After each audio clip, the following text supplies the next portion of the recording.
Ghosts of accuracy. The old man's hands trembled, but his grip on the iron key was surprisingly firm. He was the last one, the final resident of the Blackwood house, though he hadn't lived within its walls for nearly a decade. He was simply the caretaker of its legacy, the gatekeeper of its decay. His name was Mr. Abernathy, and his eyes, cloudy with age and something else, something deeper, held mine with an unnerving intensity. "You're the writer, then," he stated. It wasn't a question. I nodded, shifting the weight of my backpack. "Thomas Reed. I'm a historical researcher. I'm writing a book on local legends, and the Blackwood house is, well, it's the centerpiece." A dry, rustling sound that might have been a laugh escaped his thin lips. "Centerpiece. It's a tombstone, son. A big, rotting tombstone." He held out the key. It was ornate, heavy, and cold to the touch, a relic from another century. "The estate lawyers said I have to give you access. They think you write some nonsense, stir up interest, and they can finally sell the land to developers." He leaned closer, his voice dropping to a conspiratorial whisper that smelled of dust and old paper. "They think the problem is the house." I waited. The wind whistled through the skeletal branches of the autumn trees that lined the long, graveled driveway. The house loomed behind him, a dark silhouette against the bruised twilight sky. It was a perfect example of Victorian Gothic architecture, complete with a lonely turret and windows that looked like vacant eyes. It was certainly creepy. "It isn't the house," he continued, his gaze flicking toward the structure. "The wood, the stone, the foundation, they're just objects. They hold no malice." He pushed the key into my palm, his papery skin lingering against mine for a moment too long. Then came the words I was told he would say, the same words he reportedly told the last dozen people who had tried to spend more than a day here. "Fear not the creepy house, but the ghosts." I gave him a polite, practiced smile. It was the smile I reserved for well-meaning locals who believed their town's ghost stories with a religious fervor. "I'll be careful, Mr. Abernathy." "Thank you." He didn't return the smile. He simply stared at me, his expression a mixture of pity and resignation. "They don't rattle chains, Mr. Reed. They don't moan in the hallways." He paused, searching for the right words. "They correct things. Be mindful of what you know to be true. Hold on to it."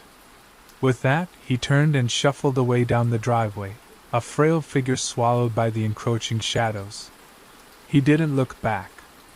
I stood there for a long moment, the key growing heavy in my hand. Correct things. What an odd turn of phrase. The legends of the Blackwood house were numerous and varied. A spectral lady in the west wing, the laughter of children in the empty nursery, a cold spot in the grand library that could freeze a man's soul. Nothing about correcting things. Perhaps the old man's mind was beginning to wander. The front door groaned in protest as I turned the key. The sound echoed in the cavernous foyer, a great dark space that smelled of stagnant air and forgotten memories. A grand staircase swept upwards into the gloom, and a thick layer of dust coated every surface, sparkling in the beam of my flashlight like malevolent frost. My plan was simple. I would spend a week here. I had my digital recorder, my laptop, several notebooks, and a wealth of historical documents I'd gathered from the county archives. I would methodically go through the house, room by room, documenting everything, debunking the myths, and finding the rational explanations that I was certain lay beneath the superstition. My first stop was the library. It was magnificent. Floor-to-ceiling bookshelves lined 3 of the 4 walls, their spines a chaotic mosaic of faded leather and cloth. A rolling ladder stood sentinel in one corner. In the center of the room was a massive oak desk, its surface an empty stage awaiting my work. I set my bag down, the sound muffled by the thick Persian rug. I decided to start with a preliminary survey, just to get a feel for the place. I ran my flashlight over the book titles, a collection of classics, forgotten treatises on agriculture, and leather-bound encyclopedias. I noted a complete, 24-volume set of the Britannica, 1911 edition, on a prominent shelf near the desk. A valuable find. I made a mental note to inspect it more closely in the morning. For now, I just wanted to settle in. I had brought a camp bed and supplies. I found a small, less intimidating drawing room off the main hall and set up my temporary home. The house was utterly silent. No creaks, no groans, nothing but the sound of my own breathing. It was peaceful, in a way. The kind of profound quiet that is impossible to find in the city. I ate a cold sandwich and reviewed my notes, feeling a sense of professional satisfaction. This was it. The heart of the story. Before turning in, a strange impulse took me. I went back to the library, my flashlight cutting a nervous path through the darkness. I wanted to see the encyclopedias again. I walked over to the shelf where I had seen them, the tall, uniform set of books. But they were not there. In their place was a mismatched collection of novels, their spines bright and garish. A romance, a few thrillers, a modern biography. I swept my light across the entire wall. No Britannica. I frowned. Had I been mistaken? Was it a different shelf? I spent a good 10 minutes searching, my light dancing over thousands of books. Nothing. It must have been in another room. The foyer, perhaps? No, I was certain it was here, right by the desk. I could picture the gold lettering on the dark green spines. I shook my head. It was late. I was tired from the drive. My mind was playing tricks on me, projecting what I expected to see. It was a simple mistake. Of course it was. I retreated to my sleeping bag, telling myself the house was just a house. An old, dusty, tricks of the light kind of house. But as I lay there in the oppressive silence, Mr. Abernathy's words returned to me. They correct things. I fell asleep with my flashlight clutched in my hand, a flimsy ward against the darkness that felt far more complex than a simple absence of light. The morning light, thin and gray, did little to dispel the gloom of the Blackwood house. It filtered through the grime-caked windows, illuminating floating dust motes and ethereal shafts. I woke up feeling stiff and unrest, the memory of the missing encyclopedias nagging at the edge of my consciousness like a loose tooth. I dismissed it again, blaming fatigue and the power of suggestion. Today, I was a researcher, not a ghost hunter. I would be methodical. I made a cup of instant coffee on my small camping stove, the familiar ritual a small comfort in the vast, silent house. Then, I returned to the library and set up my workspace on the great oak desk. I unpacked my laptop, my notebooks, and a carefully preserved folder of primary source documents. This was my anchor to reality. Facts. Dates. Verifiable information. My prized possession was a facsimile of a diary kept by Eleanor Blackwood in the winter of 1888. It was a detailed, if somewhat mundane, account of daily life in the house. I had read it cover to cover twice already. My goal today was to cross-reference entries in the diary with architectural plans of the house from the same period. I opened the diary to a specific page I had bookmarked, an entry from November 12th. I knew it well. It described the arrival of a new grandfather clock for the main foyer, a gift from Eleanor's husband, Jonathan. She wrote about it in her elegant, looping cursive. The clock arrived today from London. Its chime is a deep and resonant baritone, a fine and steady voice to fill these quiet halls.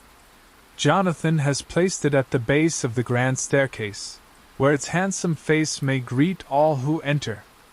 I remembered the passage distinctly because there was no grandfather clock in the foyer now. I had made a specific note of its absence. It was a perfect example of how a house changes over time, a detail I could use in my book. I set the diary aside and turned to the architectural plans, unrolling the brittle paper with care. After a few minutes of study, I found what I was looking for, a notation in the foyer section marking a space for a long case clock. A perfect corroboration. A tidy, satisfying piece of research. Feeling a small thrill of accomplishment, I turned back to the diary to reread the entry, just to savor the connection. I smoothed the page, my eyes scanning for the familiar lines. And then I stopped. My blood ran cold. The passage was different. I read it once. Twice. A third time. The handwriting was identical. The faded brown ink, the delicate loops of the L's and P's, it was all undeniably Eleanor's. But the words had changed. The entry for November 12th now read, "A great sorrow today. The clock promised from London was lost at sea, the vessel having foundered in a storm. These halls will remain quiet. Jonathan is inconsolable, and has commissioned a large portrait of his father to hang at the base of the grand staircase instead, to fill the empty space." It was impossible. Absolutely, fundamentally impossible. This was a printed facsimile, a photographic copy of the original document stored in the county archives miles away. It could not change. A knot of ice formed in my stomach. I scrambled through my backpack, my hands shaking, and pulled out my own notebook, the one where I had transcribed key passages. I flipped through the pages, my own messy scrawl a chaotic counterpoint to Eleanor's elegance. There it was. My note from 2 weeks ago. November 12, 1888. Grandfather clock arrives from London. Placed at base of stairs. I stared at my own handwriting, then back at the diary. My note now referred to something that, according to the diary in front of me, had never happened. One of them was wrong. And I knew, with a certainty that terrified me, that it wasn't the diary. My own memory, my own notes, were now relics of a history that no longer existed. A mild sense of dislocation bloomed into a full-blown panic. I stood up, my chair scraping harshly against the floor.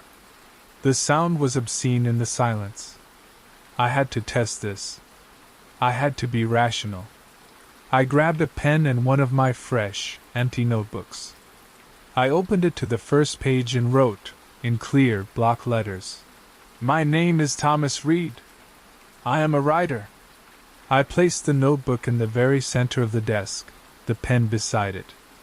My heart was hammering against my ribs. This was insane. I felt like a child daring a monster to come out from under the bed. I backed out of the library, keeping my eyes on the notebook until the last possible second. I walked down the hall, into the foyer, and stood there, counting. I counted to 100, my voice a strained whisper in the vast, empty space. I could feel the house around me, not watching, but processing. A low hum that was more a feeling in my bones than a sound in my ears. 100. I walked back to the library. Everything was as I had left it. The desk, the chair, the book. My book. I reached out a trembling hand and pulled it toward me. The page was no longer blank except for my writing. Beneath my original sentence, another line had appeared, written in a flawless, generic script, as if printed by a machine. Statement is currently accurate. No correction required. For a long moment, I could do nothing but stare at the page. The clinical, impersonal response in my notebook was more horrifying than any shriek or apparition could ever be. It was calm. It was logical. It implied a process, a system. This was not the chaotic haunting of a troubled spirit. This was an audit. My name is Thomas Reed. Statement is currently accurate. Currently. The word hung in the air, thick with unspoken threat. My existence was being monitored, evaluated. The ghosts, as Mr. Abernathy called them, were not trying to scare me. They were fact-checking my reality. Panic was a useless, screaming thing in the back of my mind. I had to suppress it. I needed control. I needed a real test, something undeniable and external to my own memory or my own notes. Something that could not be dismissed as a hallucination or a trick of a tired mind.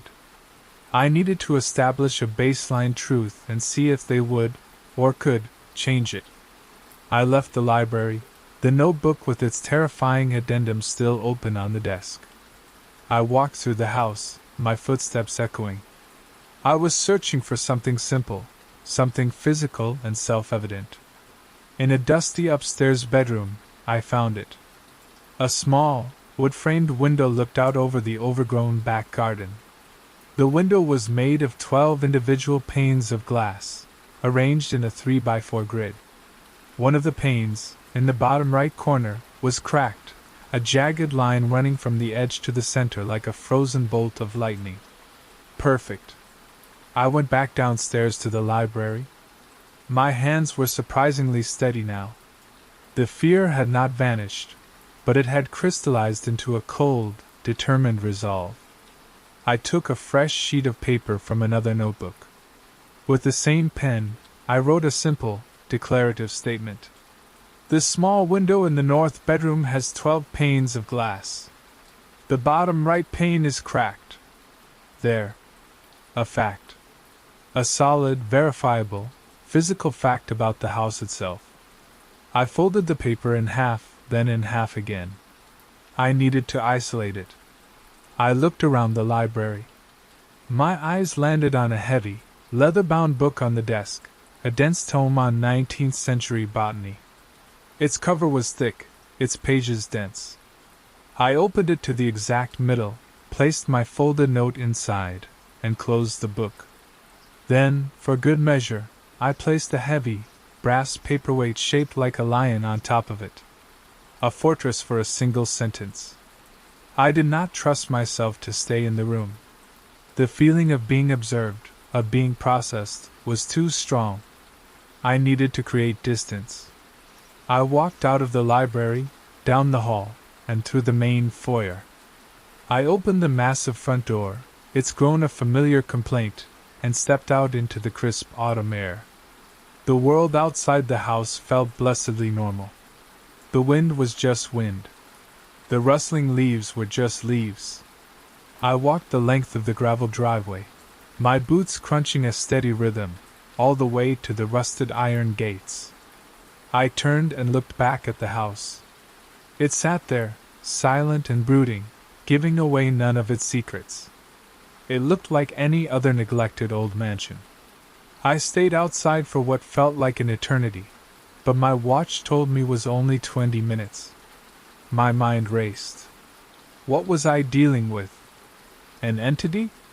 Multiple entities? What was their purpose? Abernathy said they correct things? Were they trying to restore the house to some original state?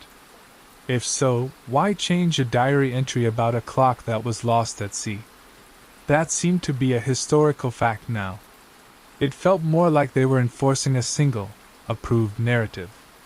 Their narrative.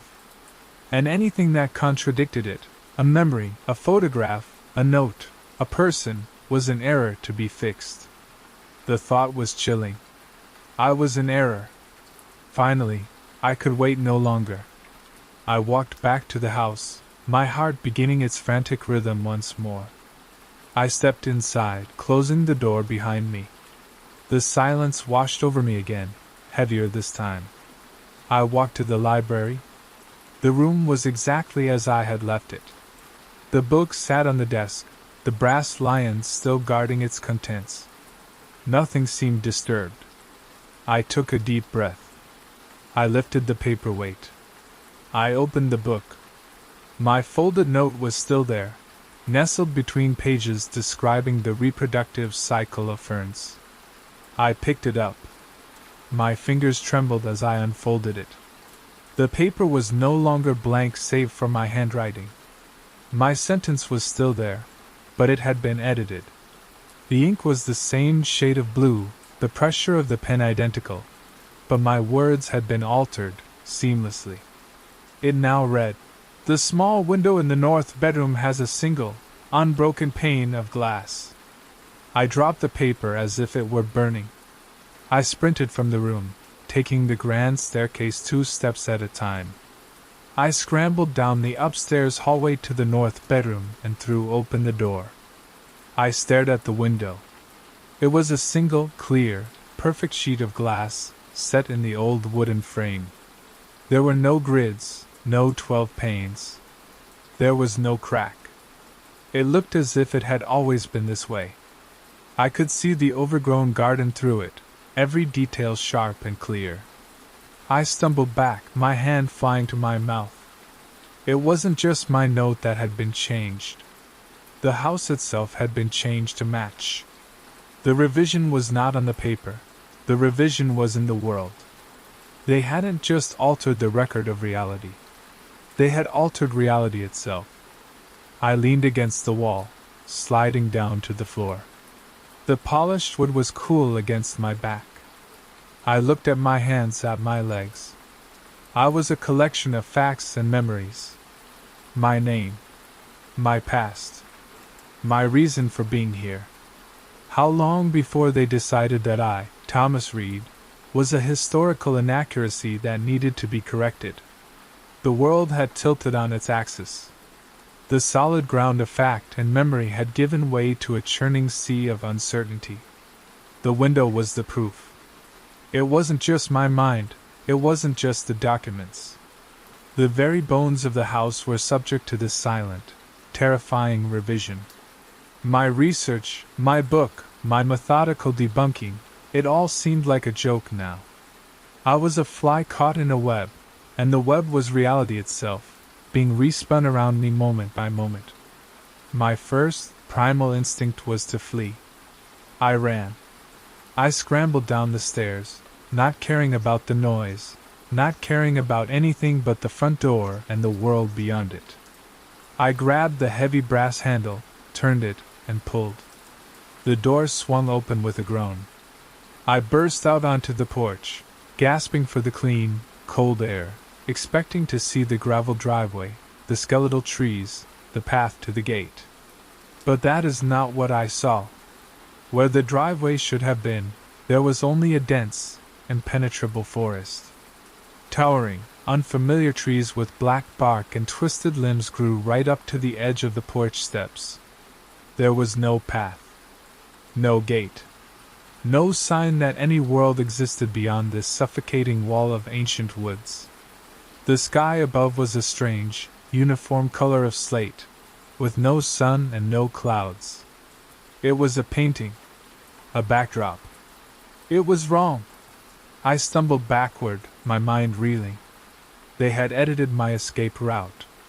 The house wouldn't let me leave because my memory of an outside world, of a road and a car and a town, was now a contradiction. It was an error that needed to be contained. I was quarantined. Defeated, I retreated back inside, the great door closing behind me with a sound of finality. The house was my prison, but it was also the only reality I had left. The fear was still there, a constant, low-frequency hum beneath my thoughts, but something else was creeping in, a strange, desperate curiosity. I had to understand what these things were. What did they want? I began to search the house, not as a researcher, but as a prisoner looking for a weakness in the walls. I moved with a new purpose, a frantic energy. I pulled books from shelves, tapped on walls, lifted the corners of rugs. I was looking for anything out of place, anything that might have been missed by the meticulous editors of this place. In the back of a dusty linen closet on the 3rd floor, behind a stack of moth-eaten blankets, I found it. It was a small, leather-bound journal, much newer than the other books in the house. Its cover was unadorned, and the leather was worn smooth. I opened it. The handwriting was cramped and spidery, the ink faded in places. It was the journal of Mr. Abernathy. The first entry was dated almost 15 years ago. "I have it," the first line read. "The caretaker position. They think I am just an old man looking for a quiet place. They do not understand I am here because of what happened to my brother. He was one of the researchers. The one who came here in '78 and never came out. They said he simply left. But I know he didn't." My hands trembled as I read on. Abernathy hadn't been a simple caretaker. He had been an investigator, just like me. He had spent years trying to understand what the house did. His journal was a record of his descent into the same nightmare I was now living. He wrote of small changes at first. A teacup moving. A book changing its title. Then, the bigger revisions. He wrote about a wife he could barely remember, her face fading from photographs and then from his mind. Then I found the page where he gave them a name. "They are not ghosts," he wrote. "That word is too small, too human. They are archivists. Or perhaps revisionists. They are drawn to this place, a place thick with history, with memories, with messy, contradictory human lives. They are not evil. They are simply tidy. Their purpose is to clean up the narrative, to make the story of this house neat. They smooth over the rough edges, delete the inconsistencies, and reconcile the contradictions. A clock that was supposed to arrive but was lost at sea? An untidy detail.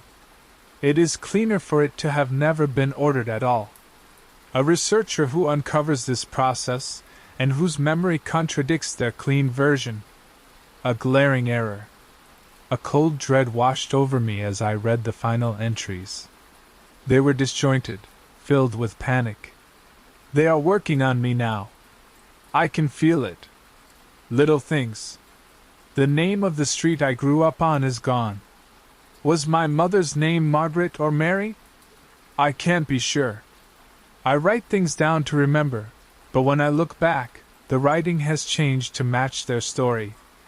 I am becoming a draft they are editing in real time. My brother's name was David. I must remember that. David Abernathy. He loved lemon cake and the color blue. He came here to write an article. David. David. The next page contained the same entry, but it was subtly different. My brother's name was Daniel. He liked vanilla cake and the color green. He was a photographer. Daniel. The last entry was a single, terrifying sentence, the handwriting barely recognizable. I had a brother once. After that, the pages were blank. Abernathy hadn't escaped. He hadn't been driven mad. He had been revised. Edited. His messy, grief-stricken existence had been smoothed over, tidied up, and deleted from the story of the house. The warning he gave me was the last remnant of a man who was already gone, a final, fading echo of a truth that no longer existed. I closed the journal. The hum in my bones was stronger now. I felt a strange emptiness, a mental blank space. I tried to picture my mother's face. For a terrifying second, I couldn't. It was like a blurred photograph, the details refusing to come into focus. They were starting on me. The audit had begun. The world began to fray at the edges. It was a quiet process, an unraveling so subtle that I might have missed it if I weren't paying such desperate attention. The color of the rug in the drawing room, which I was certain had been a deep burgundy, was now a faded forest green. A portrait of a grim-faced ancestor that had hung in the main hall was gone, replaced by a bland landscape painting. The wall behind it was pristine, showing no sign that anything else had ever been there. Each change was seamless, perfect. The new reality was absolute. It was my memory that was flawed, my mind that was the ghost. I tried to fight back. I became a frantic scribe of my own existence. I sat at the great oak desk in the library, a fortress of paper around me. I wrote everything I could remember about myself. My childhood home, my friends from university, my first published article, the taste of the coffee I liked. I wrote it all down, desperately trying to anchor myself in my own history. It was a futile effort. I would write a sentence. I grew up on Maple Street, and glance away for a second. When my eyes returned to the page, the sentence would read, I grew up on Elm Street. The ink would be my own, the handwriting a perfect match. I would get halfway through a paragraph describing my father's love for fishing, and the words would morph under my pen, the sentence finishing itself with a description of a man who hated the outdoors and preferred to read. I was not writing my story. I was taking dictation from an unseen editor, and the subject was my own erasure. The fight drained out of me, replaced by a profound and weary resignation. I was a living contradiction, and the house, or the things within it, was simply resolving the error. It wasn't malicious. It felt more like a system optimization, a defragmentation of history. I was a corrupted file being written over with clean data. One evening, I sat in the library as the strange, sunless twilight deepened outside. I hadn't eaten. Hunger was another detail that seemed to be fading. I looked at my hands. They seemed less substantial, the lines on my palms less defined. I held one up to the light of the desk lamp, and for a moment, I thought I could see the faint outline of the books on the shelf behind it. I looked in the small, tarnished hand mirror I had brought with me. The face that looked back was losing its specificity. The features were blurring, softening, like a photograph left too long in the sun. The eyes were still there, but the unique shade of blue was becoming a generic gray. It was the face of a stranger, or rather, the face of no one at all. I thought of Mr. Abernathy. I had a brother once. That was the end of his story. A footnote that would, I was sure, eventually be erased as well. What would be the end of mine? A strange peace settled over me. There was no more fear, only a sense of inevitability. I was a draft, full of messy notes and crossed-out sentences, and I was being prepared for the final version. I picked up the stack of papers from the desk, the frantic scribbles of my life. They were different now. They were no longer about me. Instead, they formed a neat, concise history of the Blackwood house.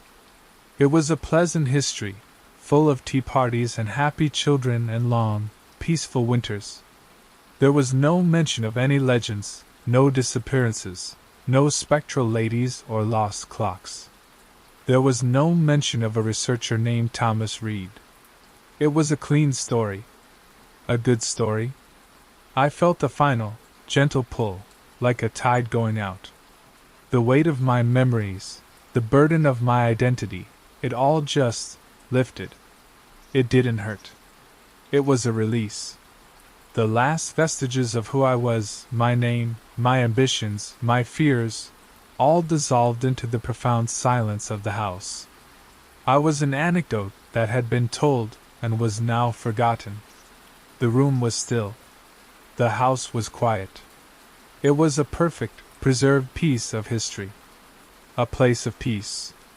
The next spring, a young couple bought the Blackwood estate. The lawyers were delighted. The stories had finally died down, and the house was considered a local treasure, not a local terror. The couple walked through the foyer, admiring the grand staircase and the beautiful landscape painting that hung at its base.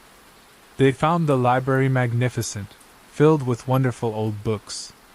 On the great oak desk, they found a single, pristine sheet of paper. On it, in a tidy, impersonal script, were 3 words. No correction required. They thought it was a charming quirk left by the previous owners.